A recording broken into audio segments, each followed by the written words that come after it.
wá mo ní bàbá nígbẹ̀jọ́ mo wówó lọ mo pàdé ọlá àti lọ́nà it's your boy Nice and I'm hanging out with Isi Ologe. Don't touch that guy. God bless you. Thank you.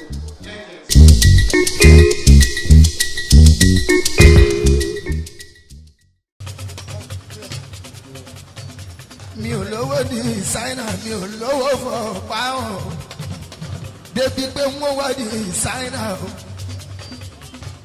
Ó ṣe ọlọ́wọ́n bá ìwọ ló wù bẹ́ẹ̀, ìwọ ló wù bẹ́ẹ̀ rí pé ká máa ríṣẹ́ o.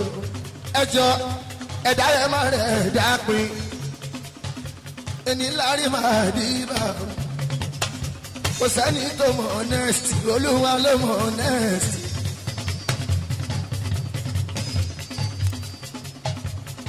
Wo kò ní dá fáwọn tó ro ẹ̀pin.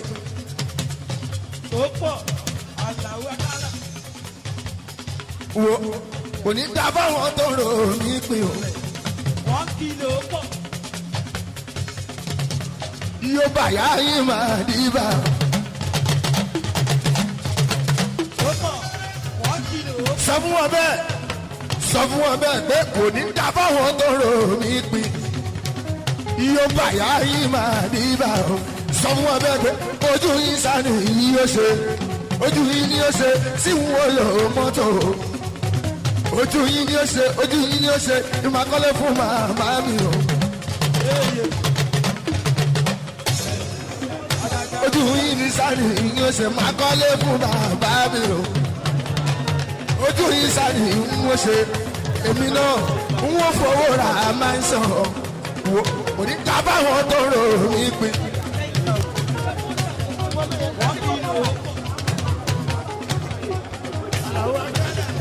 Ókè ó yá ó ṣe ọlọ́run òbójú mi jẹ́.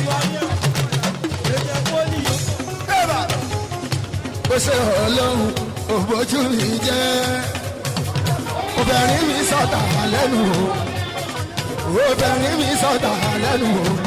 Ó ṣe ọlọ́run ọba ọlọ́run tí wàá gbàdúrà. Ó gbàdúrà mi ohun tó wù mí lè mí jẹ. Ọmọ bàtà tó wù mí lè mí wọ̀. Dísáínà tó wù mí lè mí wọ̀. Àgọ́ tó wù mí lè mí lò. Ẹ̀gbọ́n wọn ni wọ́n wá rànjú gbogbo àwọn tó rànjú yẹn. Ọlọ́run ọba gbójú lọ wọ́wọ́. Mọ́júmọ́jú mo ní òfojú rẹ̀ gbági o. Ìgbà tí àjọ ọmọ kò sẹ́ni bọ́dì lórí o.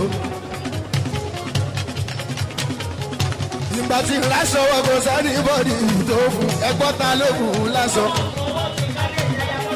Kàkà kẹ́rẹ́bù ẹ̀mọ́ tó ń wí. Àṣàlẹ̀ jẹ́ náà pé wá o. Àṣàlẹ̀ jẹ́ ló ti ń wá $1 o. Ló ń pawó pounds, ó ń pawó euro. Ó ṣe ọlọ́run owó ojú mi jẹ́.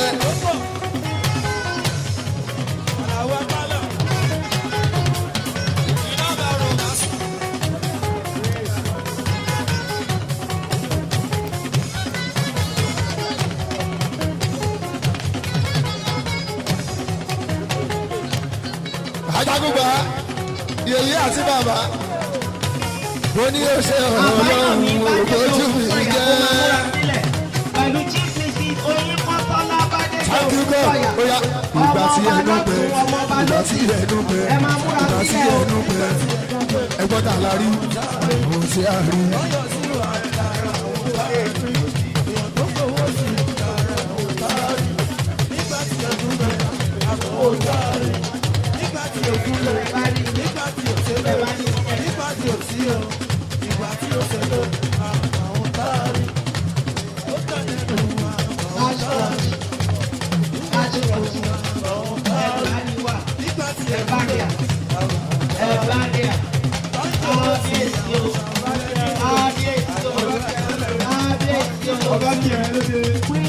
Àbáyọ̀mí Bádéjọ Ògúnsànyà àti jíde Sẹ́ni ìgbà tí yóò ṣètò, ìgbà tí yóò ṣèdò, ìgbà tí yóò ṣètò, ìgbà tí yóò ṣíyọ̀, ọ̀rọ̀ tí a rí.